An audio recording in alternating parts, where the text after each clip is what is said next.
John Foreman knows exactly how Russia's military thinks, because he spent years inside the room with its top commanders. As the UK's Defense Attaché in Moscow from 2019 to 2022, and earlier in Kyiv, Foreman saw firsthand how both sides prepared for war. Now, in a new interview with The Economist, he explains why Russia was never going to pull off the kind of fast, overwhelming victory many expected. Foreman sat opposite Russian Defense Minister Sergei Shoigu and Chief of the General Staff of the Russian Armed Forces Valery Gerasimov, and urged them to reconsider their decision, explaining, "More and more evidence was building that Russia was going to invade.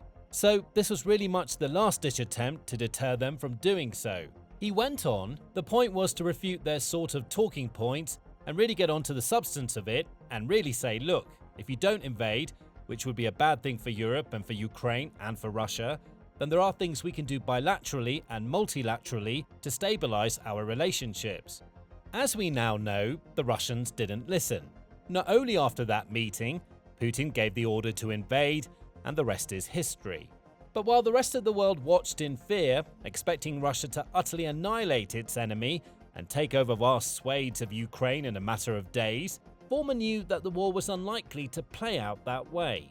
He had insider knowledge of Russia's military preparation and described the situation as an omni-shambles, going on to detail several specific reasons why Russia failed. Reason 1. Underestimating the opponent. In war, underestimating your opponent is one of the worst possible moves you can make.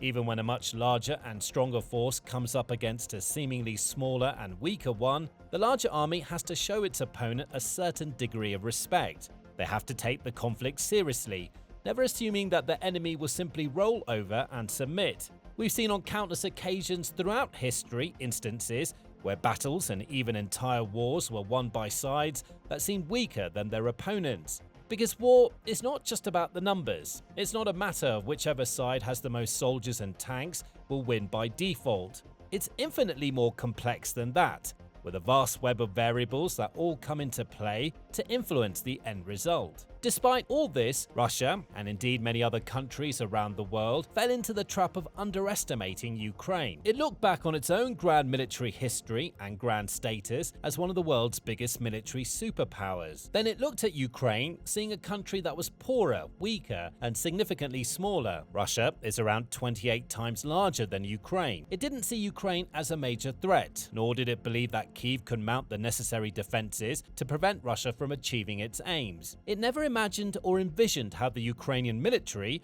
as well as the general Ukrainian population, would rise up and defend their land with unrivaled levels of determination, defiance, and rejection of Russian rule. Many observers around the world felt the same way, and while many expected the war to be bloodier and longer lasting than Kremlin officials, the general consensus at the time was that Russia would inevitably prevail because Ukraine simply wasn't equipped to contend with the Russian threat. In underestimating Ukraine, Russia also underestimated its allies. When the war began, Putin warned any countries that interfered with consequences you've never seen.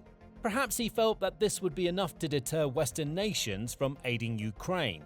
It wasn't. Instead, the Western world and countries from other regions too have rallied around Ukraine, providing enormous amounts of financial, humanitarian, and military aid to help the country defend itself and strike back against its aggressor. It proved to be a far tougher nut to crack than Putin or any other Russian official had ever anticipated. Reason 2. Overestimating itself. Not only did Russia make the mistake of underestimating Ukraine, it doubled down on its misjudgments by overestimating its own capacities. There's no doubt that Russia is a massive military force. It consistently ranks among the top 3 strongest military powers in the world, behind the United States, but alongside or even ahead of China. It has, throughout history, been feared for its enormous army of tanks and armored vehicles, its vast stocks of artillery systems, its seemingly endless supply of troops, and its strong naval and aerial forces as well. Russia also boasts the biggest arsenal of nuclear weapons, with close to 5,500 warheads in total, which is slightly more than the United States and far more than all the other nuclear powers put together. It's a nation that no country would want to war wage with. as it's capable of dealing enormous amounts of damage and causing catastrophic loss of life. That much has been clear to see over the course of the conflict in Ukraine so far, with tens of thousands of Ukrainian civilians slaughtered alongside countless soldiers, with an estimated total casualty count of over 400,000 people. But it's not because Russia is strong and well supplied that it's unbeatable or infallible. Even the United States, which is a far greater military power than Russia and leads the way in almost every conceivable military metric, is not an unstoppable, invulnerable force. No military is. They all have their weaknesses, they can all be caught out and hit hard by a well-organized and strategic opponent. But Russia didn't seem to feel that way, as Foreman notes. Did they underestimate the Ukrainians? Yes. Did they overestimate themselves? Yes. Russia went into this war, in many ways, thinking it had already won, believing it had such huge advantages in manpower, equipment, and other areas that it simply could not and would not be beaten. Which leads us neatly onto Foreman's third reason. Reason 3. Blinded by arrogance and bigotry. One of the reasons behind Russia's overestimation of its own abilities was, quite simply, arrogance. Ever since the dissolution of the Soviet Union, Russia has struggled to come to terms with the fact that many of the countries and republics it once ruled over are now independent. It continues to see itself as the de facto leader of the region, extending its tendrils of influence into various former Soviet republics, from Belarus to Kazakhstan, Kyrgyzstan, and Tajikistan. Putin, in particular, rused the very day that the Union collapsed, telling his people in a 2005 address, "First and foremost, it's worth acknowledging that the demise of the Soviet Union was the greatest geopolitical catastrophe of the century. As for the Russian people, it became a genuine tragedy. Tens of millions of our fellow citizens and countrymen found themselves beyond the fringes of Russian territory." Numerous experts have since suggested that one of the Russian president's ultimate aims is to reconstruct the Soviet Union, at least on some level, and Ukraine in particular is quite clearly one of the most vital pieces of that puzzle. For years, Putin has pushed the narrative that Ukraine may have its own name and national anthem, but should still be considered part of Russia. As Foreman notes, he and numerous other high-ranking Russians have historically looked at Ukraine and its people as somehow weaker and lesser than their Russian counterparts. They are Malorossia, they're little Russians, quote-unquote. You know, we're the great Russian people, they're the small Russian people. You know, we're the heirs of Zhukov, they're just a bunch of quote-unquote country bumpkins who are corrupt and inefficient and can't run their own country. So, not only did Russia enter the war with a strong sense of hubris and entitlement, but there were also strong sentiments of xenophobia and chauvinism behind many of the big decisions made by Putin and his generals. In many ways, as Foreman notes, the country was blinded by these feelings, with the lenses of bigotry and arrogance preventing it from approaching the way in a more rational, level-headed way. Reason 4. False expectations. Russia's arrogance and complete misunderstanding of who Ukrainians were and what life was like in their country also led to expectations that were completely wide of the mark. Indeed, when the war began, reports soon emerged that Putin and other Kremlin officials thought that it would all be over in a matter of days, with some Russian soldiers even ordered to pack parade uniforms so that they could march triumphantly through the streets of Kyiv. This was even pointed out by one of Russia's own military figures, Vladimir Churkin, former head of the Russian ground forces, in a recent interview. Churkin said, "Everyone, as you remember, started saying on February 24 that the war would end in 3 days. We'll finish them all off right away. I would give all of Russia's intelligence services a poor rating. I would say that the state authorities essentially received false information, that 70% of the Ukrainian population was on our side and 30% against. It turned out to be exactly the opposite. What did that lead to? We already know. Literally, within the first week, we learned a cruel lesson." Indeed, many Russian soldiers admitted that they had gone to Ukraine expecting to be heralded as heroes and liberators. They thought they'd have poor Ukrainian women and children throwing themselves at their feet, thanking them for saving their lives from some tyrannical oppressors that simply didn't exist. They expected to be greeted with flowers and cheers, but got bullets and bombs instead. And this all connects to the other reasons for Russia's collapse discussed earlier on. Because the country's forces went into the war with such unrealistic expectations, they naturally became more arrogant and confident of themselves, and never could have predicted what was really waiting for them on the other side of the international border. Reason 5. Intelligence gaps. A big reason why Russia had such ridiculous expectations regarding the war was down to its intelligence services, especially the Federal Security Service, FSB, the modern-day successor to the Soviet KGB. Despite having a reputation as one of the world's most powerful intelligence agencies, the FSB misjudged the situation in Ukraine on a massive scale. According to reports, some of its agents believed so strongly that Russia's invasion of Ukraine would go smoothly that they were already working on choosing safe houses and accommodations for the new pro-Russian government they planned to install.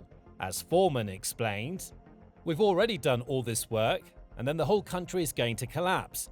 The leadership will flee. We'll surround the army of Donbass, force them to surrender, bring on a puppet leader, sort of a Lukashenko-type figure, eradicate the Ukrainian intellectuals and those people that would get in the way, and then move on." In short, Russian intelligence officials were thinking 10 steps ahead, assuming that their plan was perfect, that everything was in place for a flawless operation, and that it was all merely a matter of time until little Russia rejoined its big brother. And even though some FSB agents must have had certain doubts or concerns about the operation, Foreman notes that there was also an issue with negative intelligence not being passed up the chain of command. There were problems in the intelligence preparation, especially the intelligence services, passing information up that Putin wanted to hear. In other words, the FSB didn't want to tell Putin that there was a chance this could all go wrong. They didn't want to suggest that, perhaps, Ukrainians wouldn't all be dancing and cheering in the streets when their so-called liberators arrived. Instead, they told the man at the top of the chain exactly what he wanted to hear, which is most likely one of the core reasons why Putin then went ahead and authorized the invasion. He likely would have done so anyway, no matter what intelligence he received, but might have shown more restraint or taken more time to plan and prepare his special military operation if he'd been given all the necessary facts. Reason 6. Poor execution. Even with all of the aforementioned issues, Russia might still have been able to enjoy a swift and comprehensive victory in Ukraine if it had entered the country with a smart tactical plan and executed it well. But that didn't happen either. A full-scale invasion of this magnitude demands peerless preparation and flawless execution. Even the slightest mistake or oversight can cause problems, and Russia made more than a few mistakes when preparing its forces and launching the initial attack, as Foreman explained. I thought also in the execution, the fact that they had 4 parallel thrusts into Ukraine at the same time. No overall commander, no logistics, no rehearsals, as I said. So when my colleagues were driving around the border in the winter of 2022, they, Russian soldiers, were just sitting there, getting drunk, getting COVID, and doing nothing. Foreman went on to add that all of a sudden, those same Russian troops, many of whom were ill and almost all of whom were underprepared for what lay ahead, were told to invade. And in the days that followed, their lack of organization was on display for all to see. As noted in an official 2022 report from the European Council on Foreign Relations, the Russians abandoned many vehicles and other equipment due to a lack of supplies in the early days of the invasion, with expensive tanks and armored vehicles effectively handed over to Ukraine due to Russia's mismanagement of resources. Many units were also unable to reach their destinations due to a lack of fuel or other supplies, and Ukrainian forces also played their part in disrupting Russian logistics wherever and however they could. In theory, by concentrating so many of its troops in eastern Ukraine, Russia reduced the length of the front lines and shortened its supply lines between Russia and occupied regions like Luhansk and Donetsk. But this also gave Ukraine a smaller target to aim at, making it even easier for Kyiv's forces to identify and eliminate those all-important supply lines, as well as ammunition depots and other important pieces of infrastructure. Reason 7. Overall incompetence. Summing up his assessment of Russia's readiness in February 2022, Foreman pointed to numerous examples of the country's overall incompetence. He noted, for instance, how maps and plans were out of date by the time the order came to invade, adding, "I think it's just catastrophic failure of the Russian state.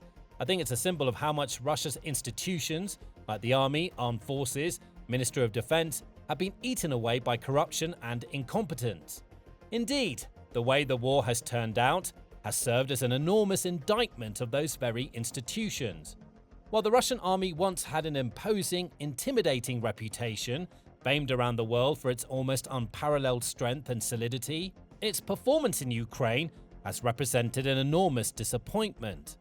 Yes, Russian forces continue to gain slim slivers of ground in Ukraine today, but they do so at a snail's pace and have suffered extraordinary losses for only the smallest returns. A recent report from the United Kingdom's Ministry of Defense reveals Russia has likely sustained approximately 1,140,000 casualties, killed and wounded, since launching its full-scale invasion of Ukraine in 2022, including approximately 353,000 casualties in the conflict so far in 2025. Experts and open-source intelligence analysts have also confirmed colossal losses of Russian military equipment, with literally tens of thousands of tanks, armored vehicles, radars, air defense systems, artillery, and other assets wiped off the map by Ukrainian missiles, drones, and other weapons. Russia has also seen itself isolated on the world stage, its banks and businesses cut off from international trade, its people barred from entering various countries, its relationships and reputation fractured for generations to come. Its economy is also spiraling rapidly into an ever deeper depth of chaos, with oil sales plummeting, exports reaching historic lows, and a shrinking pool of parties interested in doing any sort of business with Moscow whatsoever. With every passing day, Russia pays a bigger price for the recklessness, arrogance, and incompetence of its leaders. And all of this might have been avoided if only those same leaders had been willing to listen to the voices of reason during that meeting with John Foreman and other British military officials back in 2022, before it all began. Now, you can learn more about how one of Russia's own generals, the aforementioned Vladimir Cherkin, broke ranks and criticized the Kremlin's incompetence in this video, which looks at some of his most shocking statements.